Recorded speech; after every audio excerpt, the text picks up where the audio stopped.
नमस्कार दर्शक बंधु शुभ संध्या। आज संध्यार मुख्य गुरुत्वपूर्ण खबर गुड़िक नहीं आसी चलते खबर गुड़िक उपर नजर पकाइबा कौन रही गुरुत्वपूर्ण खबर गुड़िक ता पूर्व वीडियो को लाइक करूँ चैनल टी नुआ कर चैनल टी सब्सक्राइब कर पाखर बेल आइकन को ऑल प्रेस कर रखुँ एवं आपण मैंने केउं जिले में वीडियो देखुं कमेंट माध्यम जनातु आ गोटे बंधु मैंने गोटे गछ निहत लगातु। चलतु आज संध्यार मुख्य खबर गुड़िक नजर पकाइबा। खूब शीघ्र आसब नुआ ईवी पॉलिसी नवीकरण शक्ति को आपणाइबाकु राज्यपाल आह्वान। अक्षय शक्ति लगी निया केन्द्र और राज्य सरकार पदक्षेप को प्रशंसा कले महामहिम राज्यपाल डॉक्टर हरिबाबू कम्बपाटी। यह उपयोग करने राज्यवासी को आह्वान कर राज्यपाल। ओडिशा राज्यपाल भाव दायित्व ग्रहण कराया राजभवन में शक्ति भित्तिभूमि में ग्रहण करवर्तनकारी पदक्षेप संपर्क में महामहिम राज्यपाल सूचना देते। भवन परिसर में 150 किलोवाट सौरशक्ति प्लांट कार्यक्षम हो खूब शीघ्र अतिरिक्त 400 किलोवाट प्लांट स्थापित होगा जाऊँगी। यह राज्यपाल बासभवन को एक नेट जीरो शक्ति कैंपस करने दिगरे गुरुत्वपूर्ण पदक्षेप। सबुज मिशन को आगू बढ़ावा उद्देश्य रे भारत में निर्मित 2 चकिया जान एवं ऑफिशियल कार प्रचलन करा जहाँ स्थायी गतिशीलता प्रति निर्णायक पदक्षेप संकेत देउछि। राज्यर सरकारी कार्यालय रे आसंता 5 वर्ष मध्य लगे सौर पैनेल। तेबे वर्तमान कटक और भुवनेश्वर कार्यालय गुड़िक लग समस्त सहर में कर शक्ति सचिव विशाल देव कहते समस्त सरकारी कर्मचारी ईवी गाड़ी व्यवहार करने उचित बोली उपमुख्यमंत्री तथा शक्ति मंत्री केबी सिंहदेव कहते। परवर्ती खबर पागर आसबनी परिवर्तन आगामी 4 दिन जाए कालबैशाखीर आलर्ट। पारलाखेमुंडी बौद्ध और भुवनेश्वर समेत अनेक स्थान में शनिवार कालबैशाखी प्रभाव में घड़घड़ी सह वर्षा पवन होईछि। विभिन्न स्थान में गछ डाल भांगी पड़ता बेले विद्युत संजोग ब्याहत होईछि। पाणीपाग विभाग पूर्वानुमान है कालबैशाखी प्रकोप आहरी 4 दिन जाए रहिब। राज्यर अनेक स्थान में आसंता 7 तारिख पर्यंत घड़घड़ी सह वर्षा पवन कुआपथर माड़ आशंका रही। यार प्रभाव में तापमात्रा आउ बढ़िबनी। 8 तारिख ठारू राज्य में ताती बढ़िबा संभावना रही। आसंता 8 तारिख ରୁ 14 तारिख भितर पुणी तापमात्रा 1 ରୁ 3 डिग्री सेल्सियस बढ़ी पारे। अल्प केतक स्थान में ग्रीष्म प्रभाव मध्य लेउटी पारे। शनिवार दिन बेला पारलाखेमुंडी 16.6 मिलीमीटर वर्षा होता बेले संध्यारे बौद्ध भुवनेश्वर कटक में घड़घड़ी सह वर्षा पवन होता। आहरी केतक स्थान में विलंबित राति सुधा पवन वर्षा होता। पाणीपाग केन्द्र पूर्वानुमान है रविवार अनेक स्थान में अपराह्न किंबा संध्यारे बिजुली घड़घड़ी सह हल्का मध्यम धरणर वर्षा होईछि। रविवार और सोमवार दिन अनेक स्थान में अपराह्न किंबा संध्यारे बिजुली घड़घड़ी सह हालुकार मध्यम धरण वर्षा होपारे बोली आंचलिक पाणीपाग केन्द्र पूर्वानुमान करिछि। मयूरभंज बालेश्वर भद्रक गंजाम गजपति जिले में मध्याह्न संध्या समय बिजुली घड़घड़ी सह कुआपथर वर्षा बोली पूर्वानुमान कर सबु जिला ऑरेंज वार्निंग जारी कर जाजपुर केन्द्रापड़ा अनुगुल ढेंकानाल जिलार गोटे 2टी स्थान में कालबैशाखी प्रभाव में 50 ରୁ 60 किलोमीटर बेगर पवन बिजुली घड़घड़ी होइपारे। कलाहांडी कंधमाल मालकानगिरी कोरापुट रायगड़ा नवरंगपुर बिजुली घड़घड़ी सह 40 ରୁ 50 किलोमीटर बेगर पवन बहबार आशंका रही। जगतसिंहपुर कटक पुरी खोर्धा नयागढ़ सुंदरगढ़ झारसुगुड़ा संबलपुर बरगढ़ केन्दुझर देवगढ़ सोनपुर बौद्ध बलांगीर नुआपड़ा जिलार गोटे 2टी स्थान में 30 ରୁ 40 किलोमीटर बेगर पवन बहिब। परवर्ती खबर 10ମ और द्वादश कौन तारीख घोषणा होइनी। रेजल्ट द्वंद्व दूर कला सीबीएसई रेजल्ट को नहीं वर्तमान सोशल मीडिया गुजब प्रसारित होउछि। एही द्वंद्व को ट्वीट कर खंडन कले सीबीएसई कर्तृपक्ष। से कहते जे सामाजिक गणमाध्यम में बुलुची मिथ्या तारीख। से आहरी कहते जे 10ମ द्वादश कौन तारीख घोषणा होइना। केंद्रीय माध्यमिक शिक्षा परिषद खूब शीघ्र 10ମ और द्वादशर रेजल्ट जारी करने को जाउछि। चलित वर्ष 42 लाख छात्र छात्री सीबीएसई बोर्ड परीक्षा देइछंती। एही समस्त छात्र छात्री खूब उत्साह सह रेजल्ट अपेक्षा करछंती। रेजल्ट अपेक्षा मध्य बोर्ड रिचेकिंग प्रक्रिया रे किछि गुरुत्वपूर्ण परिवर्तन करछंती।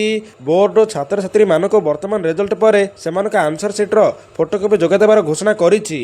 खबर एबे ट्राफिक नियम उल्लंघन कले मिलिबो नेगेटिव पॉइंट रद्द होइपारे ड्राइविंग लाइसेंस। सड़क परिवहन मंत्रालय एक नूतन योजना आनिबाको जाउछंती। यार उद्देश्य होछि भूल गाड़ी चालन उपर रोक लगाइबा।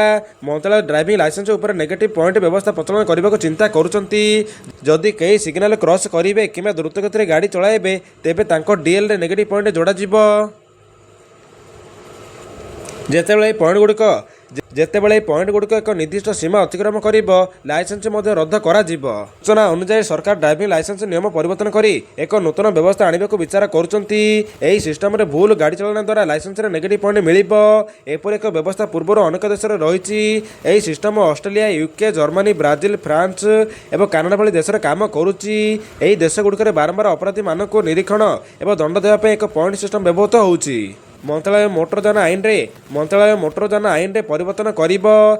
ଏଥିରେ ଏକ ଡିମେରିଟ୍ ଏବଂ ମେରିଟ୍ ପଏଣ୍ଟ ଲାଇସେନ୍ସିଂ ସିଷ୍ଟମ ଯୋଡ଼ାଯିବ। ଜଣେ ଅଧିକାରୀ କହିଛନ୍ତି ଯେ ଟ୍ରାଫିକ୍ ନିୟମ ଭାଙ୍ଗିବା ପାଇଁ ଡିମେରିଟ୍ ପଏଣ୍ଟ ଦିଆଯିବ। ସେହି ସମୟରେ ଭଲ ବ୍ୟବହାର କରୁଥିବା ଏବଂ ସହାୟକ ଲୋକଙ୍କୁ ମେରିଟ୍ ପଏଣ୍ଟ ଦିଆଯିବ। ପରବର୍ତ୍ତୀ ଖବର, ଖୋଲିଲା ବିଶ୍ୱ ପ୍ରସିଦ୍ଧ ବଦ୍ରିନାଥ ଧାମ। ଜମ୍ମୁଠୁ ଖୋଲିଲା ବଦ୍ରିନାଥ ଧାମ। ବଦ୍ରିନାଥ ଧାମର ମୁଖ୍ୟ ଫାଟକ ଭକ୍ତଙ୍କ ପାଇଁ ଖୋଲା ଯାଇଛି। ଆକର୍ଷଣୀୟ ଭାବେ ଫୁଲରେ ମନ୍ଦିରକୁ ସଜାଯାଇଛି। ସବୁଥର ପରି ଏଥର ମଧ୍ୟ ମନ୍ଦିର ଦ୍ୱାର ଖୋଲିବା ପୂର୍ବରୁ ଭଗବାନ ବିଷ୍ଣୁଙ୍କ ଦର୍ଶନ ପାଇଁ ଭକ୍ତଙ୍କ ଭିଡ଼ ଲାଗି ରହିଥିଲା। ବଦ୍ରିନାଥ ମନ୍ଦିର ଭଗବାନ ବିଷ୍ଣୁଙ୍କୁ ସମର୍ପିତ ଏବଂ ହିନ୍ଦୁମାନଙ୍କ ପାଇଁ ପବିତ୍ର ସ୍ଥାନ ମଧ୍ୟରୁ ଗୋଟିଏ ଭାବରେ ବିବେଚନା କରାଯାଏ। ବଦ୍ରିନାଥ ଧାମକୁ ଭଗବାନ ବିଷ୍ଣୁଙ୍କ ବାସସ୍ଥାନ ବୋଲି ବିବେଚନା କରାଯାଏ। ଏହାକୁ ପୃଥିବୀର ବୈକୁଣ୍ଠ ବୋଲି ମଧ୍ୟ କୁହାଯାଏ। ଏହି ପବିତ୍ର ସ୍ଥାନଟି ଅଳକାନନ୍ଦ ନଦୀର ବାମକୂଳରେ ନର ଏବଂ ନାରାୟଣ ପର୍ବତ ମଧ୍ୟରେ ଅବସ୍ଥିତ। ମନ୍ଦିରଟି କେବଳ ମେ ମାସରୁ ନଭେମ୍ବର ମାସ ପର୍ଯ୍ୟନ୍ତ ତୀର୍ଥଯାତ୍ରୀଙ୍କ ପାଇଁ ଖୋଲା ରହିଥାଏ। ପରବର୍ତ୍ତୀ ଖବର, ନିଟ୍ ପରୀକ୍ଷା ପାଇଁ ବ୍ୟାପକ ସୁରକ୍ଷା। ପରୀକ୍ଷା ଦେଉଛନ୍ତି 23 ଲକ୍ଷରୁ ଅଧିକ ଛାତ୍ରଛାତ୍ରୀ। ଡାକ୍ତରୀ ପାଠ୍ୟକ୍ରମରେ ନାମଲେଖା ପାଇଁ ନ୍ୟାସନାଲ ଟେଷ୍ଟିଂ ଏଜେନ୍ସି ବା ଏନ୍ଟିଏ ଦ୍ୱାରା ପରିଚାଳିତ ନ୍ୟୁଟି ୟୁଜି ପରୀକ୍ଷା ଆଜି ଅନୁଷ୍ଠିତ ହେଉଛି। ଅପରାହ୍ନ 2ଟାରୁ ଆରମ୍ଭ ହୋଇ ଅପରାହ୍ନ 5ଟା ପର୍ଯ୍ୟନ୍ତ 3 ଘଣ୍ଟା ଧରି ପରୀକ୍ଷା ହୋଇଥିଲା।